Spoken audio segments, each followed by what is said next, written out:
Welcome to today's episode of Heard and Seen Around. I am Rajesh Karipurath. This is my take on macroeconomic and geoeconomic data points, which I find interesting. I hope you enjoy watching it as much as I enjoyed curating it. Cheers. 99% of lawyers give the rest a bad name. Artificial intelligence is no match for natural stupidity. The last thing I want to do is insult you, but it is on the list. The only substitute for good manners is fast reflexes. Support bacteria, they're the only culture some people have. The AI race is no longer just about building the smartest model, it's about making intelligence affordable.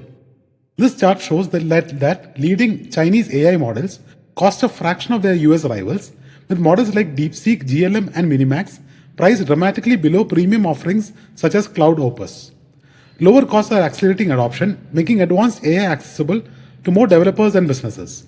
The US still leads in frontier research and breakthrough innovation, but China is rapidly winning the economics of scale. History suggests that the technologies with the lowest cost and widest distribution often shape the biggest markets. India bought 4.5% less crude oil in the April-June quarter, yet its import bill surged by a staggering 77%. Why? Because the average landed crude price jumped from around $67 to $113 per barrel, pushing the country's oil import bill to 4.64 lakh crores, an additional 2.02 lakh crores compared to the same quarter last year. It's a stark reminder that for an energy importing nation like India, price matters far more than volume. Higher crude prices don't just strain the trade deficit, they ripple through inflation, the rupee, government finances, and corporate margins. 20,000 crore from insurance sales sounds enormous, but without context, the number can be misleading. Across India's largest banks, insurance distribution generated over 20,000 crores in FY26 through commissions and brokerage. Yet for most banks, this represents only a small single-digit share of total operating income, even though it can account for a much larger portion of fee-based non-interest income. That's why the debate around bank assurance isn't about the absolute amount, it's about incentives. When commissions become meaningful to profitability, banks may be tempted to prioritize product sales over customer needs.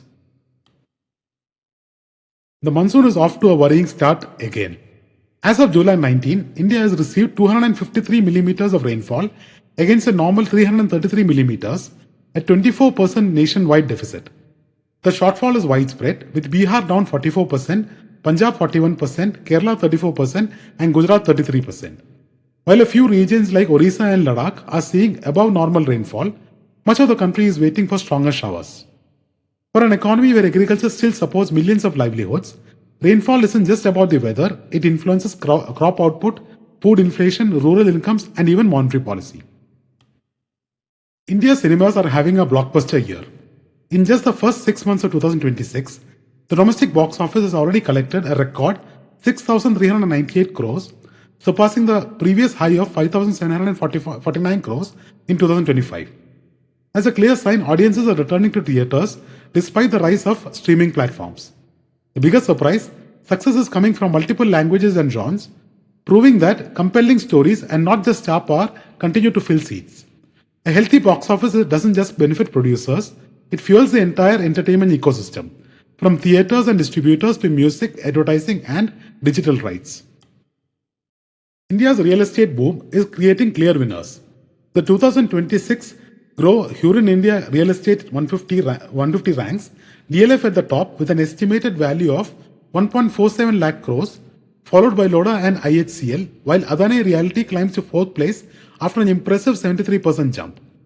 Another standout is Prism, whose valuation more than doubled, rising 107%, the biggest gain among top players. The rankings also highlight Bombay's dominance, with 6 of the top 10 real estate firms based in the financial capital.